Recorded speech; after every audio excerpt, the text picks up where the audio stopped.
Hey, everybody, welcome to the show where we talk about your psychology.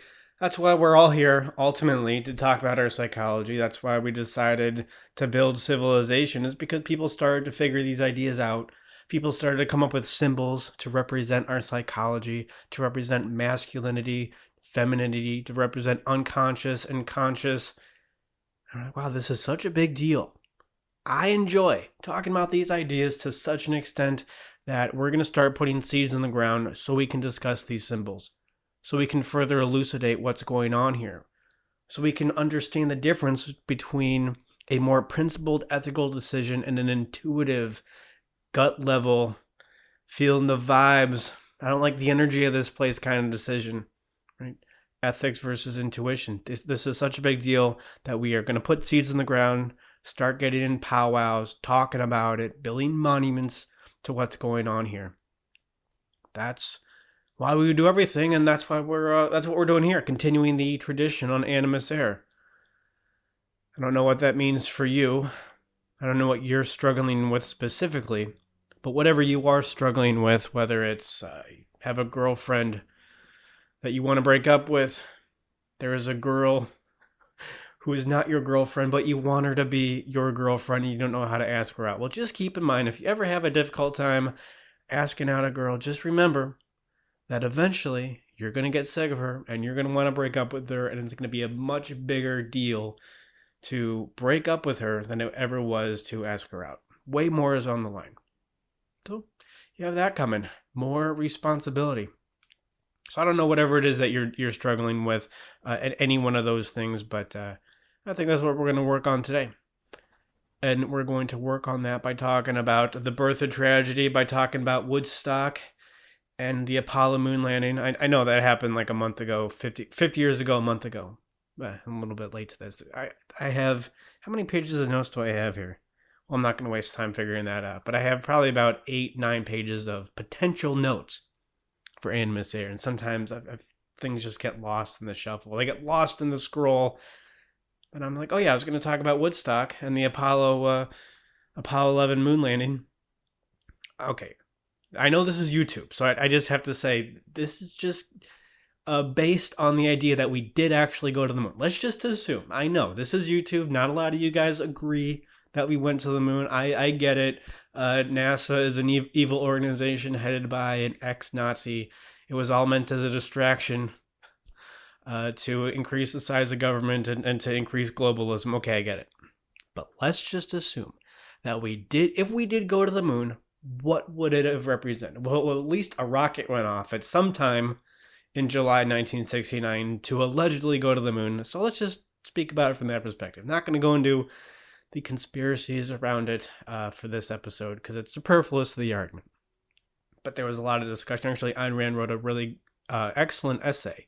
I mean, she definitely misses some points. That's what we're going to talk about. But she wrote an excellent essay called Apollo versus Dionysus, the fundamental conflict of our age, juxtaposing Woodstock happening at the same time we went to the moon, allegedly, and what this could mean. I think she raises some really good points in that essay. I think she misses some really important points. And of course, it relates back to The Birth of Tragedy, one of Nietzsche's first works. Yeah, it was his first book, not his first essay that he published, but his first full book about what's the root of tragedy and how it relates to Apollo and Dionysus and what we can do to solve the tragedy. As much as a Nietzsche scholar that I consider myself to be, and you know I am a Nietzsche scholar because I say Nietzsche, not Nietzsche. Pinkies up, everyone. I do think, I actually never read, I've never completely finished The Birth of Tragedy. I did read parts of it for one philosophy class in college, but so we're going to talk about that, how this relates to your emotions, how it relates to your anxiety, how it relates to specifically what you're dealing with now, because that's, I think, a really key issue, like a really good way to get some context and perspective on what you're struggling with now. It's not just you. These are issues that Western civilization has been struggling with for 1,000 years. That's why you go and read the Iliad, you read the Odyssey, you learn about Philoctetes, one of those, and you realize, whoa, what he's dealing with, trying to heal his wounds, and how his fellow soldiers needed him. They needed the wounds and what they represented to defeat Troy. I think it was one of his arrows that eventually killed somebody. I don't know. I actually never read the Iliad. More of an... I tried to read the Iliad, but the first 3 or 4 chapters were just guys talking about their name and where they're from and what their dad used to do. It's like them announcing themselves in the army, which, you go back far enough in literature, and literature wasn't just about literature. Now literature is about telling a story. But back when Homer was well, not writing literature, but reciting literature, it was also about journalism. Just letting you guys know what was going on, because there's no such thing as journalism, so now literature is going to double as journalism. We really stripped a lot of the superfluous elements like that out of literature to make it better. Yeah, that's what literature does. It takes the superfluous elements out of life, so in a way, literature now is the literature of literature. There's that good quotation, a story is what is life with all the unnecessary parts taken out. I think that's a good quotation. I had some observations about living in the Bay Area. Yeah, so I'm in the office today. That's, some of the stuff is still not fully packed. Well, because there are guys working on the siding, and out in the main room, the main living room, dining room area, there's just a lot of pounding going on. I think when we're in here, you won't be able to hear it. But now my neighbors may be able to see me talking into my iPhone, so I will gladly sacrifice how I am perceived in the eyes of my neighbors to make the sound quality as good as possible for you. It's all for you. Everything I do, it's for you. No, it's for me. Come on, let's be honest. Anyways, just some observations living in the Bay Area. I mean, politically, of course, everybody's really liberal, but I just had the realization this past week when I was talking to some guy who had a vegan outreach shirt on, and he looked like a vegan guy. It's like, dude, you don't have to tell me that you're a vegan guy. You have no what happened to your quadriceps? There's supposed to be muscle there. You don't need the vegan outreach shirt. That is redundant after a certain point. And then like the hair, that he had hair on his head, but you can tell something wasn't quite right about it. Either way, he wasn't balding. That's the thing. It was just thin hair. Dude, you need protein. You need some freaking B vitamins for your hair. You don't have to have the vegan outreach shirt on. But I don't care. I would much rather hang out with a guy like that. I have way more in common with a guy who I disagree with politically and who eats a horrendous diet, who eats a diet that I wouldn't even feel like meat. If I, this diet, I mean, we argue about diet like we argue about religion. And I think it's for, very important reason, because our diet is as important as our religion. As whatever our belief structure is, our diet is as much a part of our identity as our religion is. So when we're arguing about diet, it's like you're arguing about this really important part of who I am. And yeah, if what if I woke up and I just ate fruit, like a bowl of fruit every morning? That's just insane. But I had way more in common with this guy, because at least he was passionate about something. At least he cared. He had work. I mean, he had other things going on in his life that he really cared about. I'm like, oh, I have way more in common with this guy. I have way more in common with startup guy, SJW startup guy. Even if he's SJW, I have way more in common with the Twitter guy, with the Google guys. However much we may disagree politically, and we probably do agree on some things politically, I have way more in common with that than somebody who I agree with politically, but who doesn't really do anything with his life. And you know how I know he doesn't really do anything with his life is because he'll constantly bring up... Actually, I've been in situations where guys will just shoo in political arguments out of nowhere. No context. It's not even what we were talking about in the discussion, and he'll shoo in a political argument. And guess what? It's something that I agree with 100%. But part of me just like, dude, why are you doing this? Why are you bringing this up? You're bringing this up because you have nothing going on in your life, so you need to bring up the political aspect. The guy with the vegan shirt, he just had the vegan shirt on. Okay, it's annoying, I get it.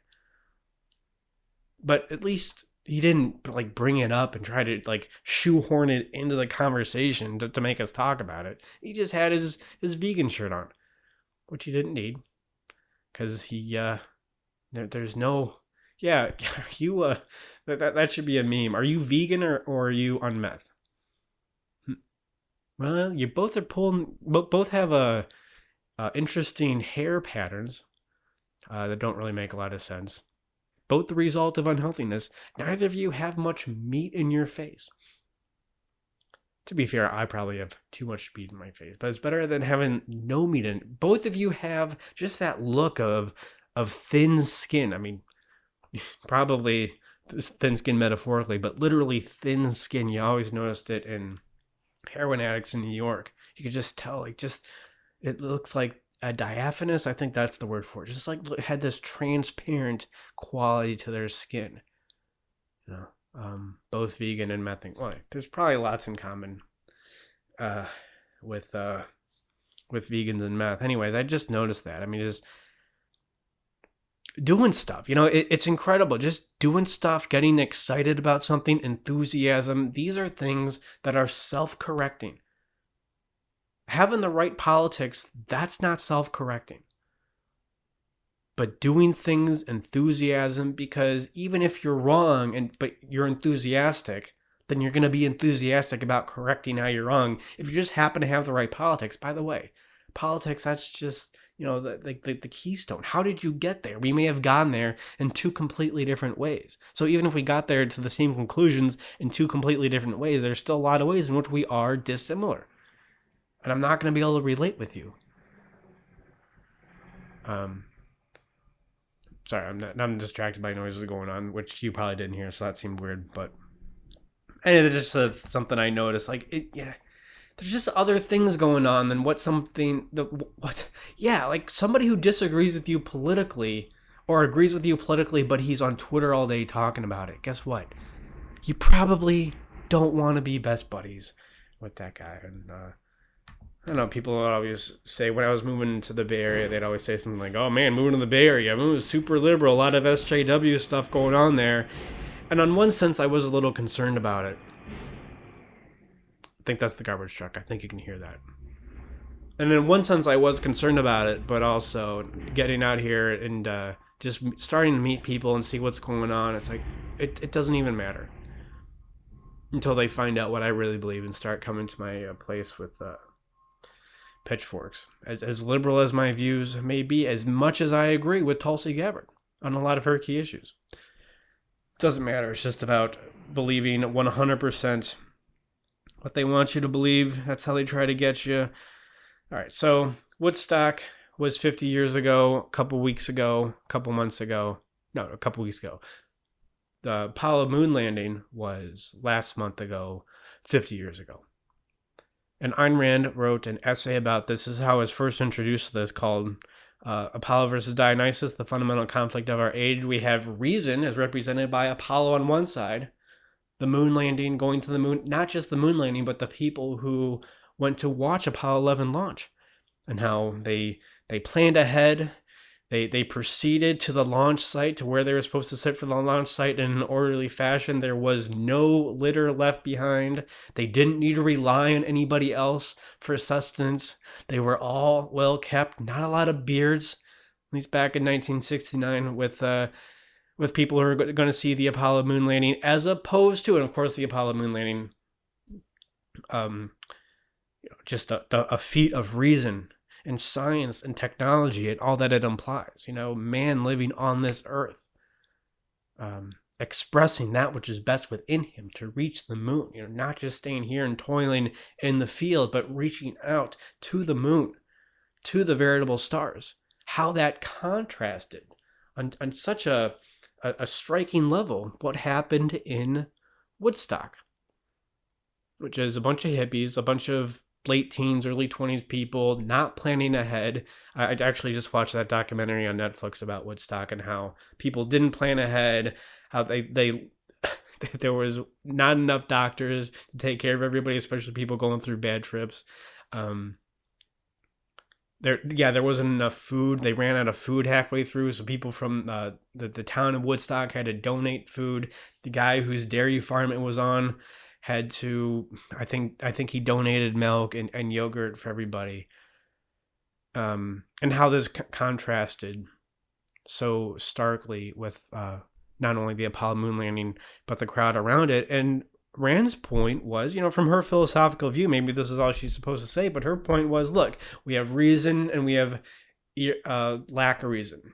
We have rationality, we have irrationality. This is the fundamental conflict. Man has the capability for reason, but he has this thing called irrationality. But because she was a philosopher, she wasn't a psychologist. This is the realm of psychology to figure out, well, how do you deal with irrationality? How do you deal with the fact that you do want to ask out this girl, but there's something that just stops you from doing it? You know what the right thing to do is, but you simply don't do it. We know it's good to plan. If you're going to a 3-4 day music festival, hey, let's get enough food together. Let's at least pack our own food. Let's make sure there's enough medical care for people. Yet you don't do it. You need to break up with your girlfriend. Let's say she's wrong for you. Let's say she just complains and nags and you try to communicate and it's not working. You're not getting through. You need to do something. You at least need to talk with her, but you seclude yourself in your room. You go out with your buddies. You tune out on alcohol. This isn't the fundamental conflict of our age. This is the fundamental conflict of humanity. How do we have this supposedly rational side, yet we have this irrational side that keeps us back, that keeps us doing from what we want to do? And this is what Nietzsche talks about in The Birth of Tragedy. Also, I'm going to assume, again, I may say some incorrect things because this is the one Nietzsche book I haven't read, although all the other ones I've read at least once, some of them multiple times, Genealogy of Morals and Beyond Good and Evil. For a great review of Beyond Good and Evil, check out issue 2 of the magazine, on sale now, $10. Might as well just pick up the first issue. It's, hey, I think I got some here. Look at these. Look at how sweet this is. Can I just say this is the first issue? I think we have a... This is so cool. Look at these things. Look at that. You can't really... the smell, that ink on this matte, really thick paper, and it's not just the outside that's thick. Look at the inside. It's so cool. Oh my God. Oh, aren't you so jealous I'm going through... Oh, look at... I'm learning all about the Quran. This is my book review of the Quran. That's crazy. Great book review there. Oh, I'm learning all about Book of Mormon. Oh, look at this awesome Hugo quotation. Look at these awesome thoughts I have on psychology about what needs to happen. The first one is about what needs to happen in psychology for psychology to have a future. Look at this second. Oh, look at that. Oh my God. Isn't that awesome? What is that? Some sort of minotaur, but with a rooster with a chicken bottom. Now she looks... she's kind of hot, even though she's half rooster. I don't know. Anyway, well, that's what you get for $5 for the first one, $10 for the second one. But in the second one, I have a book review of Beyond Good and Evil, and where was I going?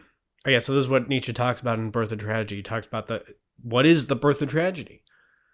It is the fact that we have Apollo. Well, but before there was tragedy in ancient Greece, it was just reason. It was just Socrates. Socrates is the main boogeyman, I think, in Birth of Tragedy. Again, don't quote me on that. But then the Birth of Tragedy was, well, we have reason and logic and consciousness, but also we have this thing, Dionysus, as represented by irrationality, by drunkenness, by debauchery. We have this lower self and a higher self. And the tragedy, of course, not just in Western civilization, but in your own soul, is you have a higher self and a, quote, lower self. And Nietzsche's point, it was his first work, so he was still working through these ideas, but Nietzsche's point was, well, I think what we need to do is not disregard Apollo so much, although he may have said that to some degree. But I would argue not to disregard Apollo so much, but to look at Dionysus, look at the lower part of you, look at the supposedly irrational part of you that, like when you're walking up to the girl to ask her out, or you're going to your boss. You want to say something to your boss. And you're like, okay, I'm going to go and ask for this raise, and I'm going to come up with all these reasons why I should get a raise. But you stumble over your words, and then you leave, and you're, wait, I forgot to bring up 3 of the reasons why I should have gotten a raise. What happened? Well, Dionysus happened. Dionysus came up for you. You had this Apollo part, but Dionysus came up for you. And so, how do we resolve this? Right? What is the key for resolving this? What is Dionysus ultimately? It's your emotions. And it's not that Dionysus is wrong by drinking and debauching and engaging in revelry. It was just that he wasn't using it in the correct way.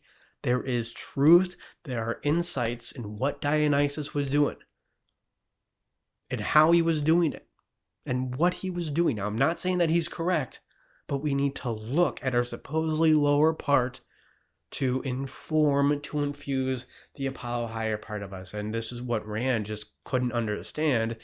I think, look, this is just a huge issue in Western civilization. This is just another representation of the mind-body dichotomy. And even though on the surface Rand was against the mind-body dichotomy, she was fundamentally for it because she saw some conflict between emotions and reason. You couldn't look at your emotions. You couldn't decipher them to figure out. Oh, she may have said something like that, actually. I'm not totally sure. She may have been for that to some degree. But at least in this essay, what the Woodstock kids were doing was fundamentally irrational, and what probably their silent generation parents were doing, go to the Apollo launch, was fundamentally rational. But I think the key is that there was some truth to what the Woodstock kids were doing. And it's very clear what they were trying to do was to seek some sort of regulatory, religious, small r religious experience. They were trying to regulate their emotions. And this was not the fundamental conflict of the age, but maybe the fundamental conflict between the silent generation and the boomers. The silent generations are exactly that. They were known for not talking. They were known for not communicating. Now, what did the boomers feel when their parents wouldn't talk with them? Well, they would feel oppressed, right? That's how we get in touch with our anxiety, by connecting, by communicating. And so they ultimately felt oppressed by, they didn't know it was their anxiety. They just felt it was their culture. It was the societal roles, and they had to do something different. And maybe other generations, past generations also felt that. But now the boomers are feeling that in the context of relative wealth in America. So they're able to move around and act out their unconscious anxiety. And of course, what's one symptom of unconscious anxiety? It's impulsivity. And that's all Woodstock was. It was one giant act of impulsivity, poorly planned. The organizers didn't plan it very well. The people who went there didn't plan it very well. A lot of things came up. It was just a mess. But this is what you do when you don't manage your anxiety correctly, is you start to be impulsive.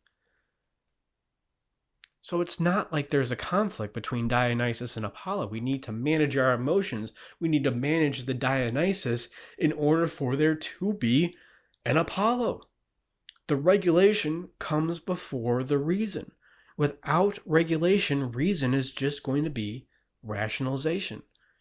Because your emotions were there before your reason was. They're way more powerful, and you need to regulate them and understand why you have them, understand how they're influencing your decisions in order to act in a reasonable way. I mean, if you go 5 years, if you go 2 years of your life, even less than that, if you go, for some people, maybe just a few days of your life without having a sit down, honest conversation with somebody, the ability to be honest with them about what's going on with you, for them to see you, and for you to see them, crucial to the regulation experience, then I don't care. It's not an IQ thing anymore. I don't care how smart you think you may be. If you cannot get that right, then any sort of reason, any sort of a representation of Apollo, any sort of shooting for the moon, it's not going to happen. if there was a fundamental conflict in the 60s, it wasn't that there was the irrationality on one side and the reason on the other side, the boomers and the silent generation. It was the inability to communicate. That's really maybe was the conflict, or an inability for people to know what was going on, inability for people to see what was going on in Woodstock and say, well, I don't think these kids are, quote, irrational. Yeah, obviously that's the symptom. The symptom is they're irrational. But what's going on beneath the surface? And until we understand how emotions work and how they directly connect with our decisions, then we're never going to be able to understand this. It's not going to happen.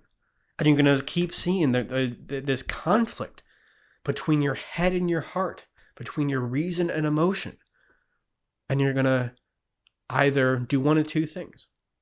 You're going to either repress that and be a stoic, and which probably if you're more if you're higher on conscientiousness, you're going to be more likely to do more activity here in the frontal cortex. It's going to be more likely for you to do that. You're going to be more likely to get away with that for a longer period of time.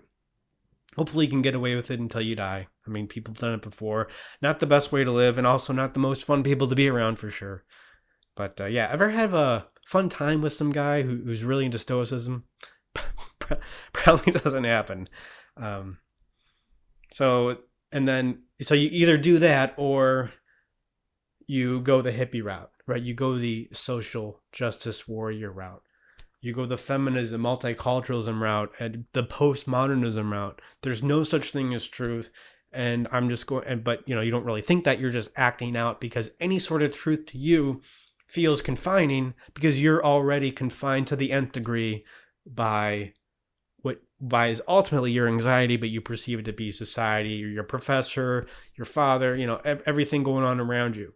The opposite sex, maybe the same sex, but it's your own issues that you're not confronting. So this is the fundamental, not maybe conflict, but the fundamental predicament, or the fundamental issue that we all need to deal with all the time. We started off talking about, what are you struggling with? I know you're struggling with this. I know whatever was going on with you, it relates to this somehow. You want to do one thing, but you can't do it. And you don't know why. Maybe you feel like you're a bad person because of it. Right? Or you want to stop doing one thing, but you can't stop doing it. And again, you maybe feel like a bad person because of it. It's not because you're a bad person. Maybe you are a bad person. They exist. But most likely, if you're at least watching this, trying to bring some awareness to your life, you're not a bad person. You just have emotional issues that you don't know how to manage. You have threats in your life that are unconscious, and they've been unconscious for such a long time, you don't even see it anymore. So you're either going to go to Stoicism or you're going to go to SJW-ness. Yeah, Stoicism, that's just the high conscientiousness version of the SJW movement. I know on the surface they look opposite. Oh, Stoicism, it's about taking responsibility for everything, and it's about doing what you're supposed to do. Having virtue and justice. I mean, that's what they say it's about. At its root of it, that's not what it was about, but that's what the Romans later made it to be. But at the root of it, when it started in Greece, it was just about tuning out. The Roman Empire was taking over Greece, and they knew that the Greek civilization was dying, so they were tuning out. That's just I guess you could say, the right-wing or maybe red pill version of SJW-ness, of hippiness, of the woke community. That's all it is. Both are abdicating responsibility for their emotions because they don't know what their emotions are.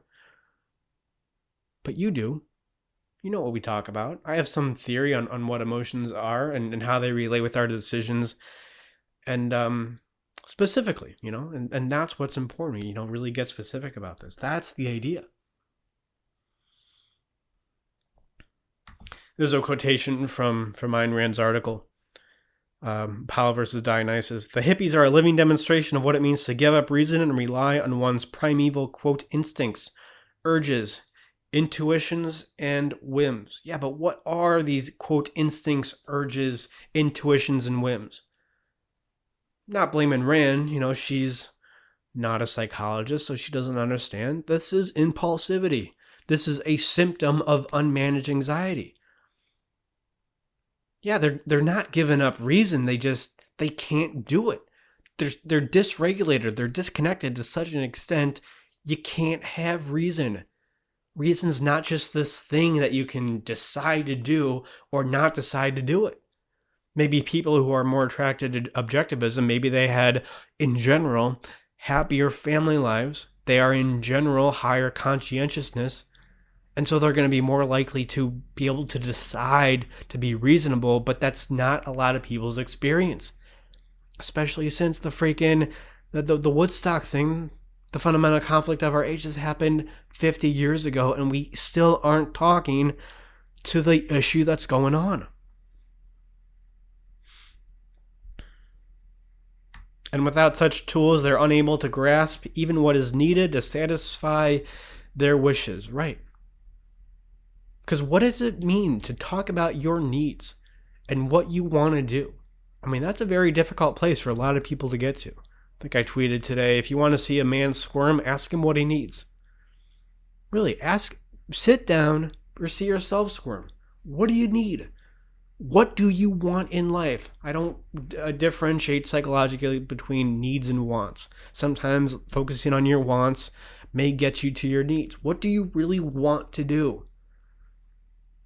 You don't even know that, because so much of even if you've asked yourself that question before, it may be so clouded by emotional issues that you have yet to manage, you don't even know what that is. So what's your only outlet for that? It's to act out. It's to go to a 4-day music festival. It's to not plan ahead. It's to be high and drunk the entire time. I'm not against those things. I think, getting high and getting drunk can be useful in the fact that it's fun in a certain context, in the context of you're not avoiding your issues.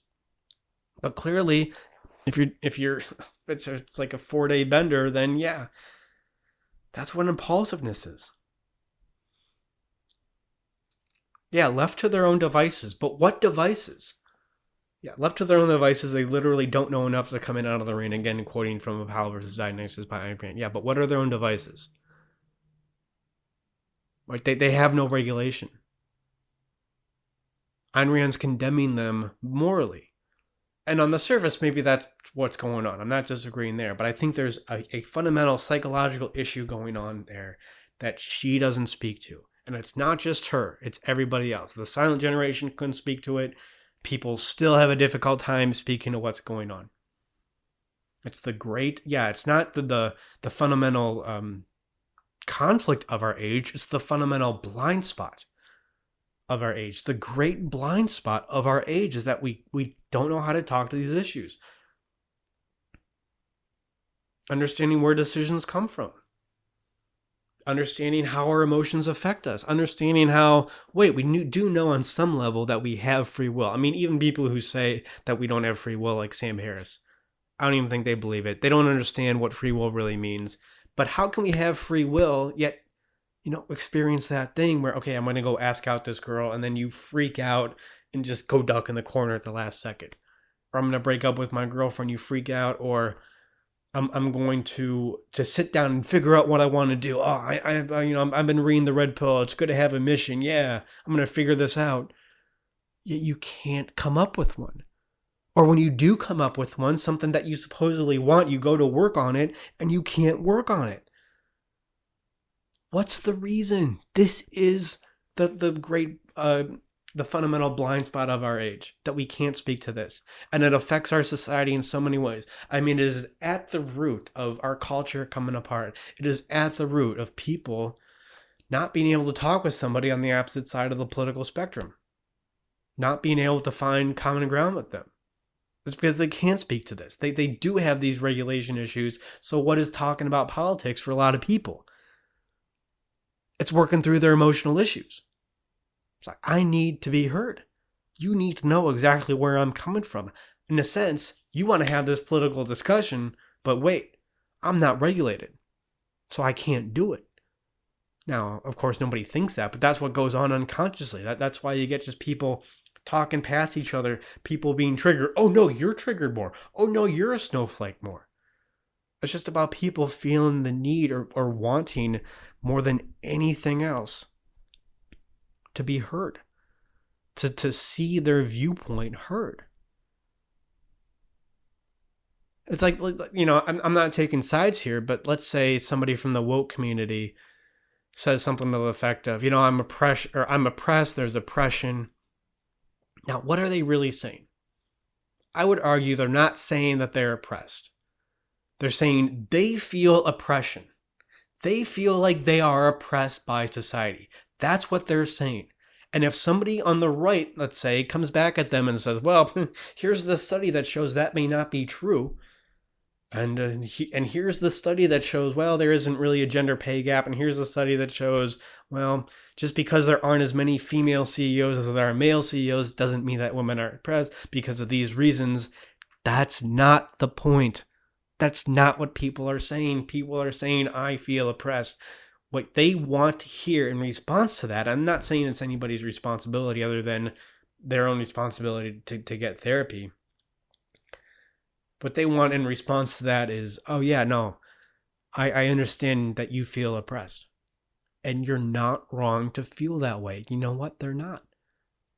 It may not be about society. It may not be about any sexism or racism in society. It may ultimately be about their own emotional issues that goes back who knows how long. But yeah, you're not wrong to feel oppressed. And you're not wrong to want to talk about that. You just don't know how to talk about it. You're not wrong to want to go to Woodstock. You just don't know what else to do.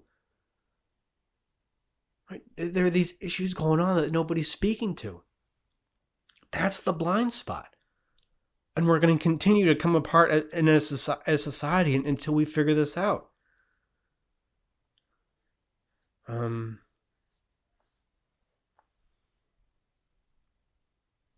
Yeah. So, I mean, this is the issue.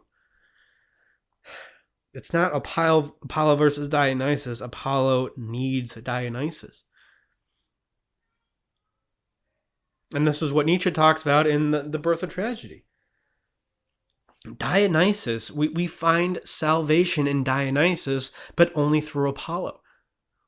This is exactly what Nietzsche is talking about. Now, he doesn't know exactly how to do this, but he does have some vague idea that this is what needs to happen because this is what happened in Greek tragedies, right? The hero would succumb to the tragedy. The hero would succumb to, whatever was symbolic of his own untapped unconscious, his own Oedipal issues, right? We know that. And then how do we make sense of it? Well, the Apollo comes in, the chorus comes in and explains what happens. Yeah, we can only find salvation in Dionysus. We can only find salvation in getting really honest about what you're avoiding, about what you need, about your anger. Oh, I'm not an angry guy. We're all angry men. About your anxiety. I know. I don't have anxiety issues. That's for crazy people on the left. You have anxiety issues. If you don't think there are some things right now that you are actively trying to avoid because it would be too uncomfortable. And most of what you're avoiding is just a conversation anyways. An uncomfortable conversation. That's what you're avoiding. That's where the salvation is. That's where the information is. That's where the true north, that's where Polaris is. What's in the dirt? What's in the irrationality? But if you go into the irrationality without a structure, all you're going to come up with is, I'm going to go to a Bonnaroo, whatever, or I'm going to go to Coachella. I'm going to be drunk for 4 days. Because I went there and it wasn't pretty. I couldn't do anything with it anyways. Let's say abuse or trauma from the past. But I can't do anything with that anyways. I'm just going to distract myself and read this book. And I read the Stoicism book or this self-help book about, just have positive thoughts, or a Stoicism book that would say something to the effect of, just let it go. Well, you can't do anything about it anyways. You're ultimately ineffectual in this world anyways, so just let it go. Of course you go to Bonnaroo. It's just really important that we get to here. Yeah, Apollo reveals the essence of Dionysus. The essence of Dionysus, this primordial unity. Obviously, we know Nietzsche's influence on Jung. Nietzsche gets the collective unconscious from this. He has similar phrases to that too. This primordial unity, these same issues, these same emotional issues that we all go through, regardless of our experience. How we experience them is differently. It is different. It's differently. But we all go through the same issues. And we got to get in touch with the fact that we do. Now, Nietzsche recommends in Birth of Tragedy music. Music is a good way to get in touch with this primordial unity. I think music's a great way, and it's definitely more emotional. It's one of the most emotional forms of art, which is why you get goosebumps more when you're listening to a sweet song as opposed to looking at an art or a piece of art in an art museum, which does still happen for me. Not as often as listening to a Strange or something, but I think that's why The City Rises is my favorite painting, because like I saw that painting at MoMA. It's humongous, by the way. It must be 10 feet by 8 feet, 10 feet wide by 8 feet tall. That painting will freaking that was like a lightning bolt into my chest. That was intense. So paintings can still do it, but art doesn't more. So Nietzsche talks about, just get in touch with the unconscious, get in touch with your emotion. Music as the most powerful art because of this. Yeah, that's one way. Journaling's another way. Therapy is another way. Group therapy is another way. I offer both of those. If you don't know, if you're not sure they're for you, at least send me an email. And we can do like a 10-15 minute free, just consultation, let you know what I think, what would be a good next step. Therapy, relationships, psychic objectivity, seeing somebody else see you, seeing who you are objectively, as if you were somebody else. A great way that I've been able to see myself, which I never would have done before, is, a lot of the groups I go to, or just the one group I go to now, it's mostly older guys, because older guys get into this stuff. I'm probably the youngest guy there by maybe 15 years. A previous group I went to, I was the youngest guy there by 30 years. But and it's interesting to hear these guys who are my dad's age talk about their son when their son's not there, and the thoughts they have about them. And it's not just bad thoughts, but it's just to see a dad sit down and talk about his son with his son not there. It's just like, oh, yeah, like now I'm seeing my own dad see me. I'm seeing who I am in a more objective way than, if I would have just sat down and journaled about it. Anyways, there's just a bunch of ways to do that, and that's what we need to do. And then we get in touch with the unconscious. We look at what's there. We ask ourselves what we're avoiding. We ask ourselves what we need. I'm not trying to make this sound easy. It's not easy, but it's simple. We can at least make this simple. And then we can use that information to decide what we want to do next. Is it objectively the most moral thing to do? I don't know. But if you're thinking about breaking up with your girlfriend, maybe talk with her about it. Bring up issues that you have in the relationship. That's the next thing. What's the thing after that? I don't know.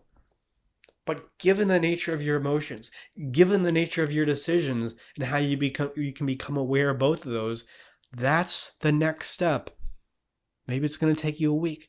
Maybe it's going to take you 10 years. I don't know. But that's where we're going. And that's how we ultimately unify Apollo and Dionysus. And then what?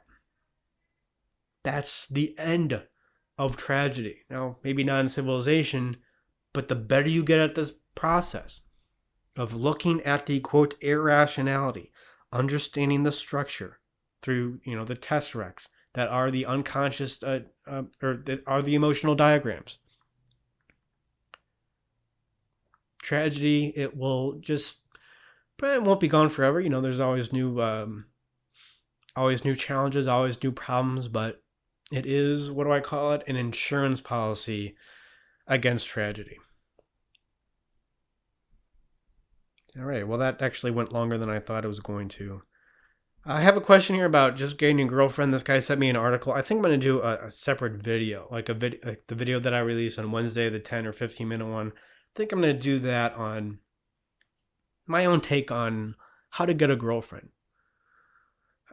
So I'm not going to answer that now. So I got your question. I answered the guy through email.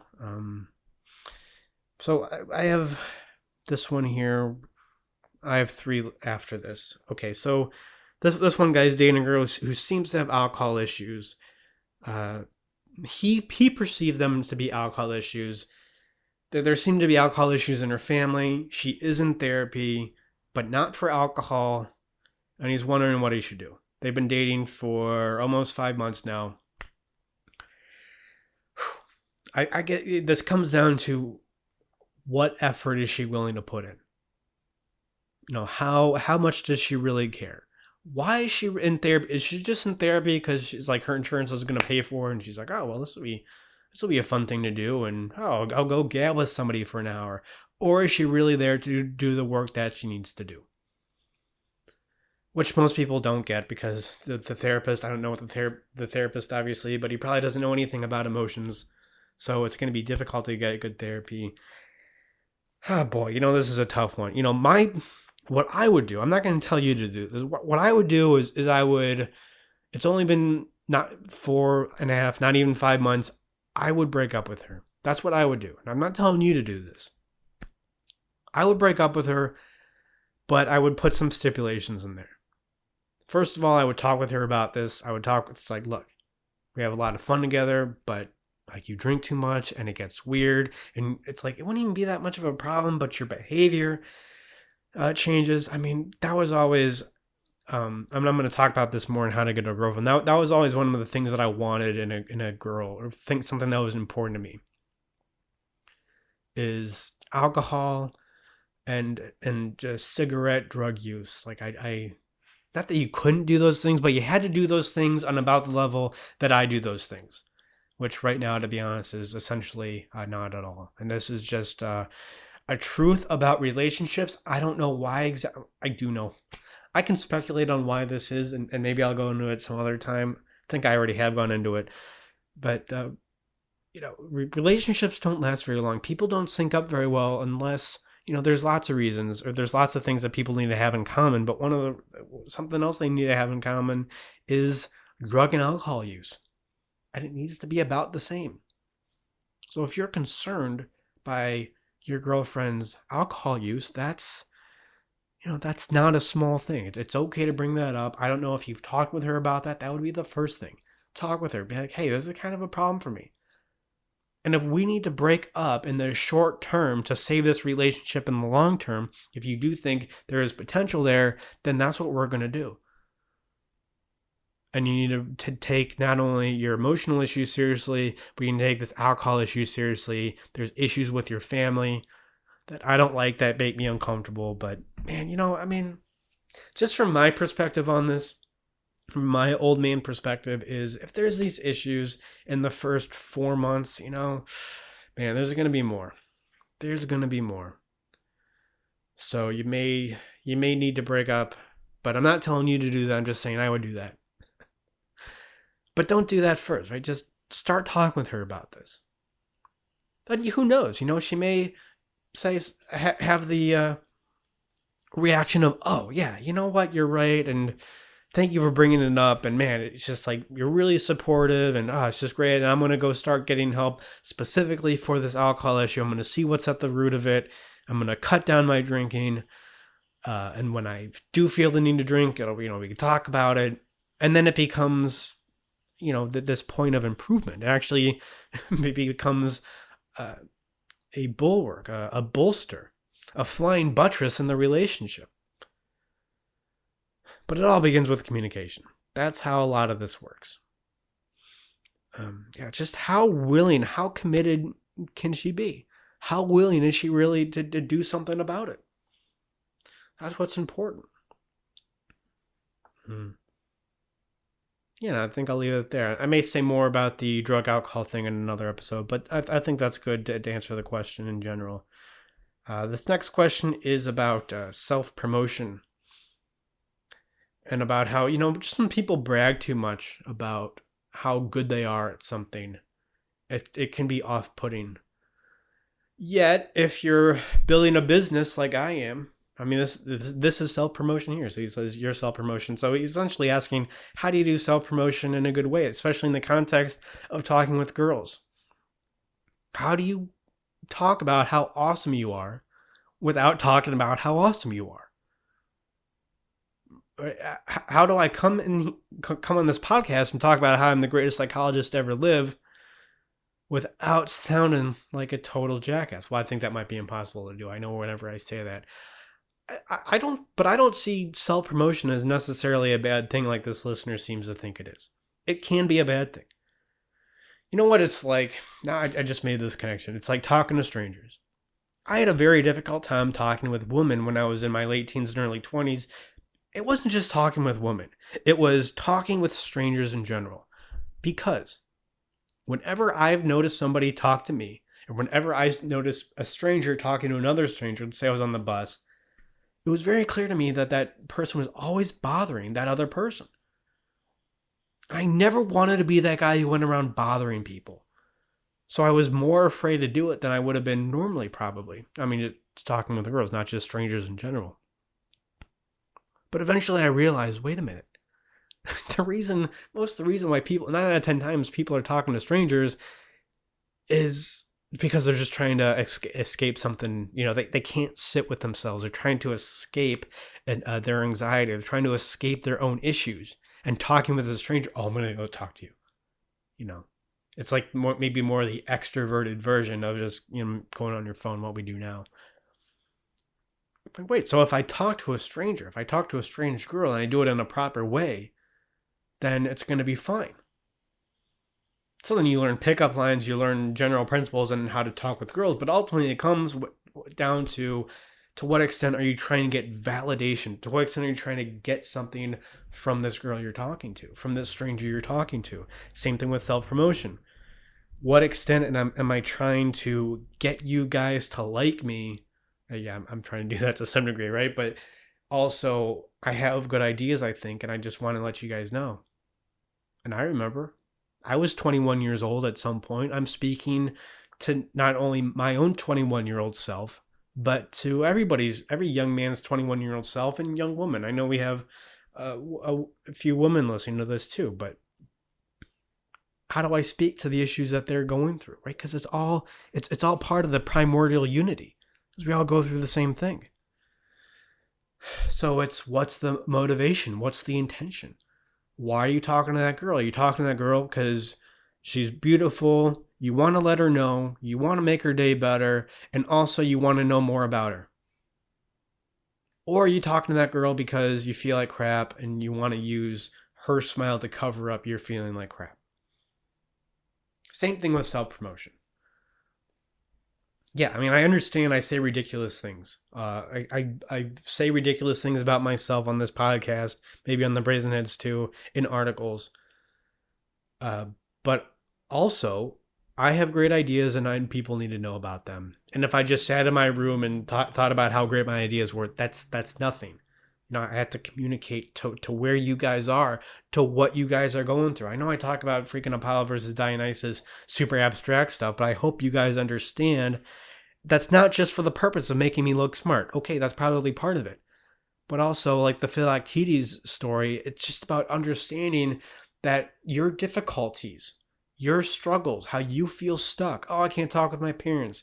Oh, I can't move out of my house. I can't ask this girl out. I can't break up with this girl. I can't, choose a mission. My husband's beating me and I can't leave him.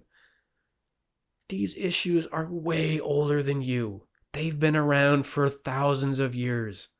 And in fact, we have civilization, to go back what I was talking about at the beginning, we have civilization to discuss these issues. Come on, context, some perspective here. Just understand it's okay. You're a human. You're just going through very human things.